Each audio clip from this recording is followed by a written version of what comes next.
Hi, it's Jen with Jen's Kitchen Tips.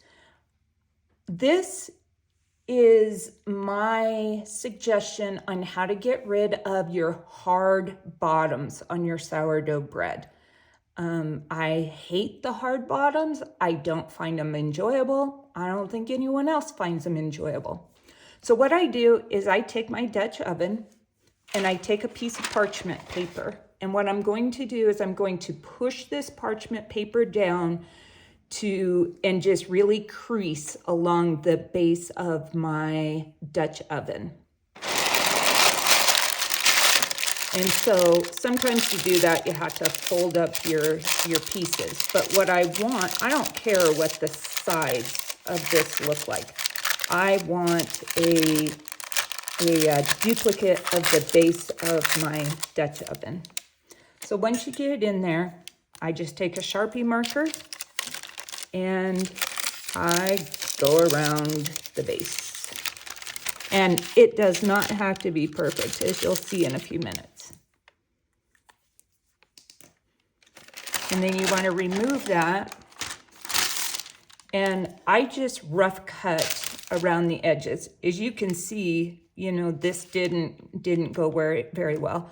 And so that's why I cut outside of my marker, because we'll put that in and out of your Dutch oven a couple times until you have a nice template for the inside of your Dutch oven.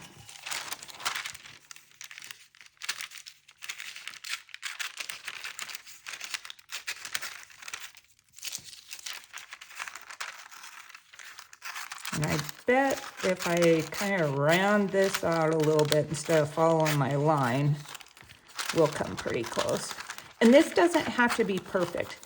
Usually the bottom of your Dutch oven is a little more narrow than halfway up your Dutch oven, because the sides don't go straight up and down.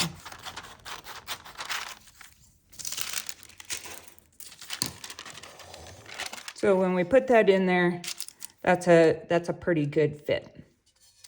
So then what I do is I go to the cheap tinfoil disposable pans at Walmart. This pan had a lid that I never used, so I used the lid. You can also use the pans, but just put your template on there.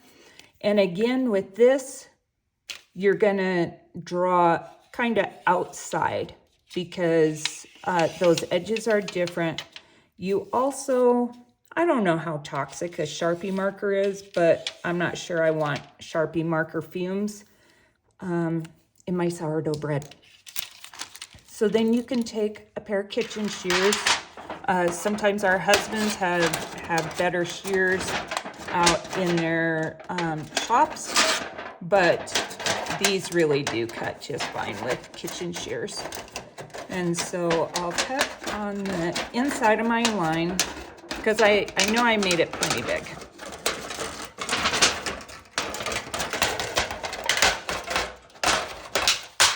Get rid of that excess so I can actually cut.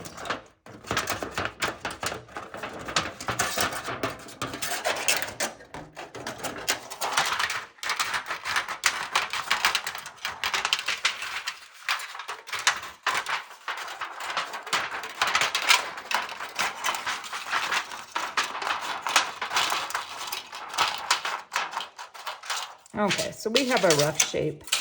For this part, you'll want to put your canning rings in your Dutch oven. Mine are black for a reason. Once you bake with those canning rings in there a couple times, they're gonna turn black. There's no ifs, ands, or buts about it.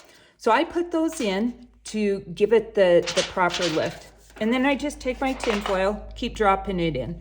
So I can see I need to trim a little here, little here, little here. And so honestly, from here, it's just in and out doing a little trimming.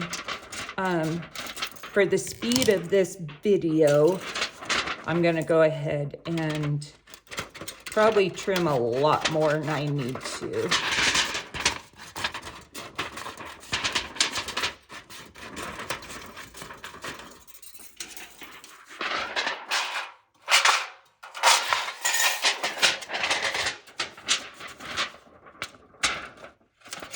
If you have some kids in art class, they probably have nifty tools to make a perfect template, but I don't have that.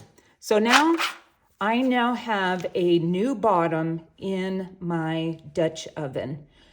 When I preheat my Dutch oven, I put it in just like this, but this allows the bottom of your bread to get brown and nice, but not hard and burnt. So I hope this helps. Go ahead and like my video if you want to see more like this. I'm Jen with Jen's Kitchen Tips.